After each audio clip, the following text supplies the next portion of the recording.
مونږ د دې خبرې شهادت او ګواهي ورکو چې مولانا غلام محمد صادق صاحب یو سوچه او رښتونی مؤمن عالم شیخ الحدیث او شیخ التفسیر و. ټول به ګواهي ورکو.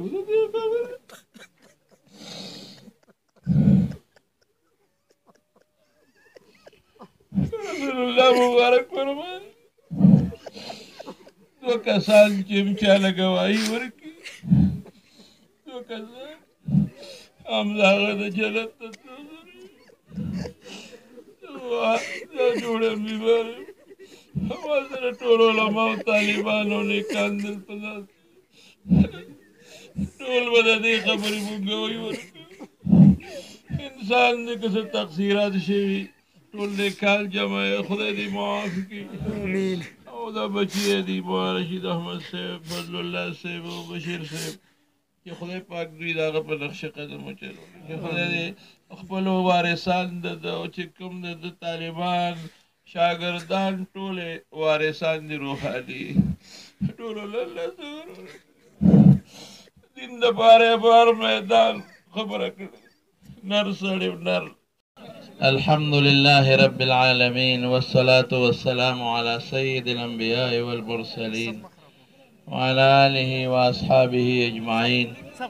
أما بعد معزز علماء کرام او د شیخ الحدیث والتفسیر حضرت مولانا غلام محمد صادق صاحب رحمت الله علیه په جنازه کې شریکو علما او طلبه او عام دوستان ورونو علماء بیانونه وکړل خو زما ډېر محترم او ګران قدر ورور جناب الحاج شمس الرحمن شمسی صاحب زما نوم واخیسته چې رښتیا خبرې ما نه خبرې نه کېږي.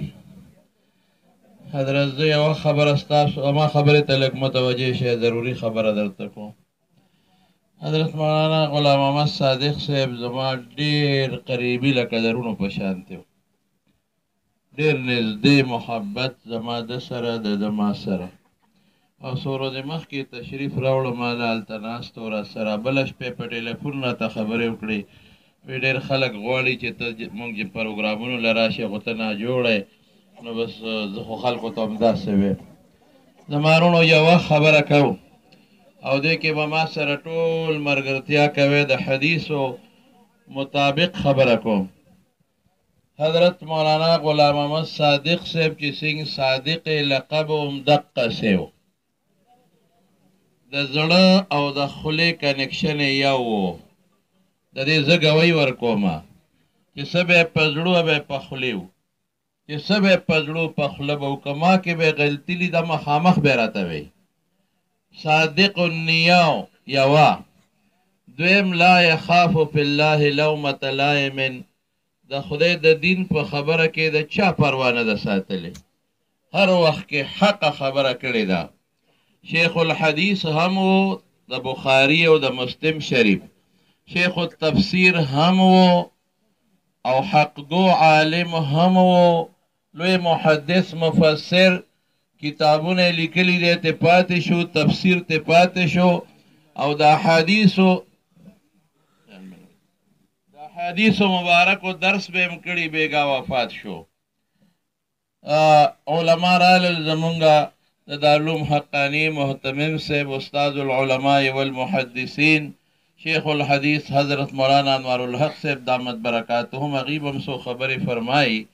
یوه خبره کې د زړه نه به ما سره ملګرتیا کلک سړی په میدان ولاړ انسان دی رومارونو دی کې به د محمد نجل صاحب ډېر خلک وي او قومي اسمبلی ممبر پاتې دی.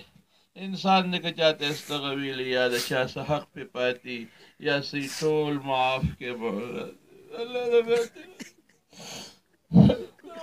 د شیخ صاحب